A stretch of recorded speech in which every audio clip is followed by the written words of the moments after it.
Travis Hunter saw time on both sides of the ball. That is true, although not a lot of time on the defensive side of the ball. Still, he was out there. Clearly a wide receiver that is also a defensive back, but he was on both sides of the ball.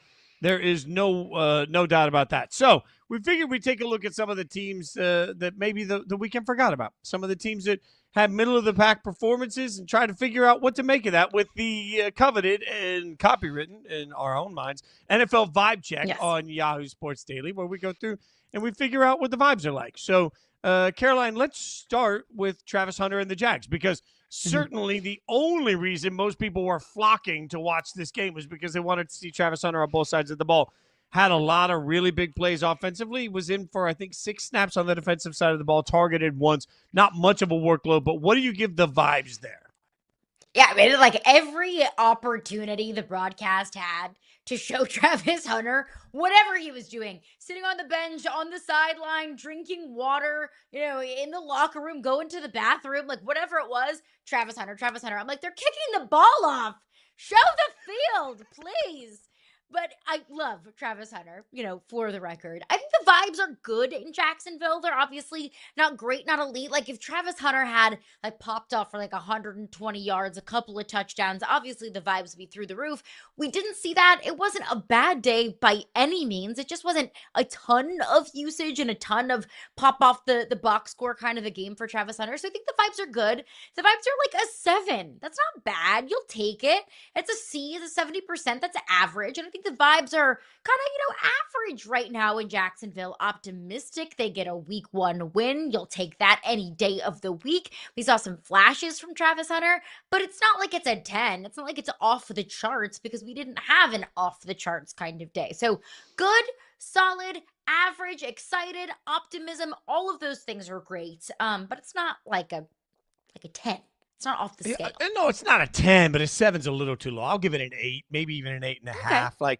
Okay, because week 1 you come in with solid vibes anyway. Like week 1 you're in your feels anyway. You're like, we're going to be great. And look, if you're a Jags fan right now, Travis Hunter went out and he performed. He was able to get open a bunch in that offense, and it didn't necessarily lead to this huge, oh my God, 300-yard game, obviously. But it was a substantial game, and I think he's really got to nail it on one side of the ball or the other. And that, to me, was the biggest part. Like, come in, contribute where they need you, and then figure out how to grow on whatever the secondary role is going to be. And it's clear from the way they're using it that Liam Cohen wants him to contribute right away as a wide receiver 1 and grow into being a corner that contributes regularly there. I think we saw the first gigantic step towards that. So I'll give it an 8. How about Liz? We'll go with another team that maybe wasn't talked enough about over the weekend.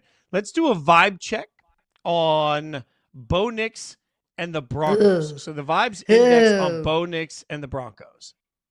And we just talked with our friend Joel Smith about wide receiver 1s that played like number 2. What about quarterbacks that played like number 2? That was Bo Nix on Sunday. The vibes were bad in Denver, where the vibes were so high going into this season. That defense, you have defending defensive player of the year in Pat Surtain. Bo Nix can take that next step forward. His coach is one of the most brilliant offensive minds in football. And it was a clunker.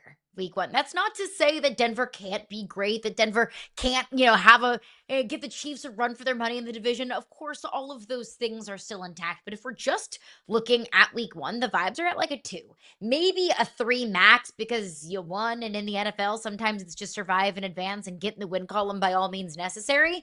But if it wasn't for some absolute boneheaded decisions and moves from the Titans head coach Brian Callahan, maybe we're singing a much different tune. It was bad. I mean, a 2-pick day from Bo Nix, 1 touchdown. He had a 19.2 QBR. That was 30th of 32 quarterbacks in the NFL week 1. Like it was bad, Fitz. The vibes are low. I'll give it, I will be generous and give it 3 just because they won. The vibes are a 1. And look, vibes are, in many ways, vibes are set by expectation. So we all came into the season with this real expectation. Hey, the Broncos could be the AFC West champions, right? Like that's the expectation. Certainly they got to win, and that's fine. But to your point, I don't think the stats really tell the story. Bo Nix ends up 25 of 40. But if you watch that game, my God, the number of passes, particularly on crossing patterns that were late, high, and behind the receiver. Like that is a terrible combination. So yeah, you beat the Titans, but you beat what I think you beat a team that I think has a chance to be one of the worst teams in the NFL this year. So barely great too. As 100%, and as great as this Broncos defense is, they're not going to be judged on getting into the playoffs. This is a team that's supposed to take that next leap into, hey, we are part of the elite of the AFC.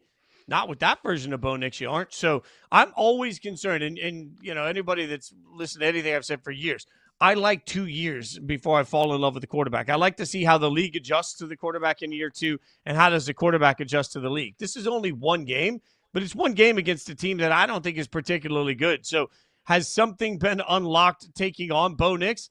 Time will tell, but vibes are a 1 right now because it should be pure panic in Denver at this point, and because of the expectations. What about the vibes in New Orleans with Spencer Rattler going in? They lose to the Arizona Cardinals.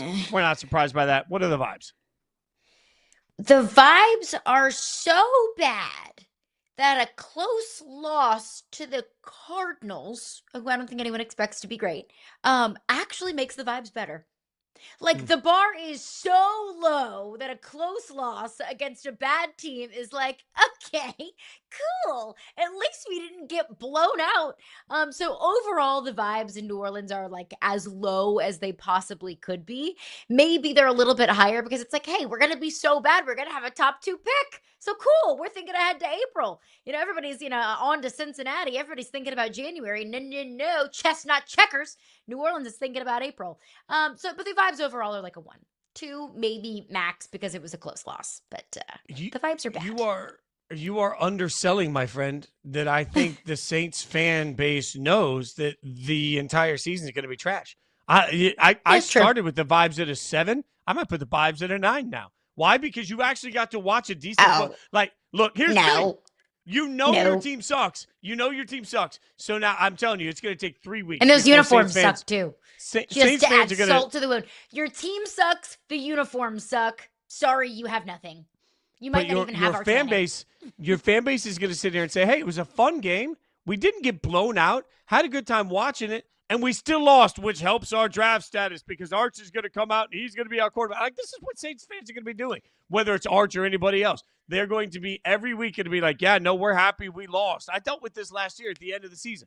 The number of fans at the end of the season that start yelling, oh, I don't want to win that game. I want the first overall pick, without acknowledging that most of the great quarterbacks we talk about every single week on Sundays weren't drafted first overall. I don't want to bog people down with details. But Saints fans are already in that now. It's like they know they suck. So every single week is going to be 1 week closer to the first overall pick in the draft next year, where they will draft the franchise savior. Vibes are high because they got to watch. You say Saints fans live in the state of Louisiana. I say Saints fans live in the state of depression.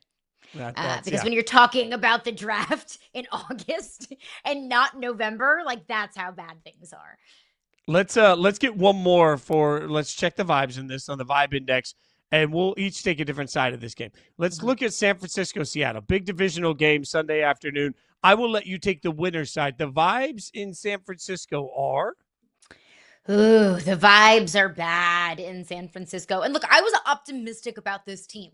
I thought they would win the division. I thought the 49ers could be potential Super Bowl contenders with a big fat if they can stay healthy. Because when this team's not healthy, we've seen they're bad. When they are, they're Super Bowl contenders.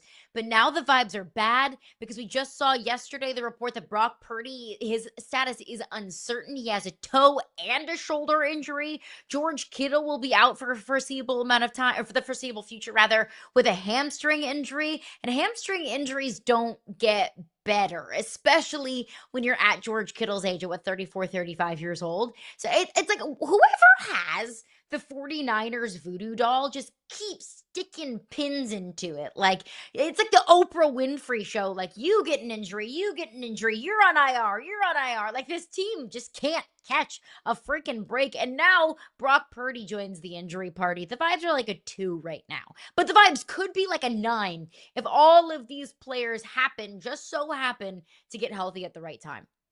Which is why coming into the season, I said injuries are just part of who the 49ers are now. And that's why I don't trust it. Like, there's something wrong in their process, and they need to look at their entire process and figure out what they can do to try and minimize some of this. Maybe it's just they're unlucky, but I'm with you. Vibes are low. I'll take the Seattle side of this, and Seattle loses a heartbreaking game. I think vibes in Seattle are terrible right now. I give them a 1. Give them a 1. Why? Because you did just lose to a division rival that is essentially rolling the water boy out on the field because they're having so many depth issues with injuries. And you did it in a week where your quarterback that was supposed to be we said, hey, everything's fine. We know how to get the most out of Sam Darnold. And then you see a late key turnover from Sam Darnold, and you're like, yeah, that just feels – there's a little bit of a here we go again. Yeah, I want this to work out for Seattle, but let's be honest. Seattle decided they were comfortable making some pretty big changes and comfortable they could still take a step forward. I didn't see any great step forward from that end in the process of all of it. Again, they are now down in their own division to a team that was just playing as a absolute shell of themselves.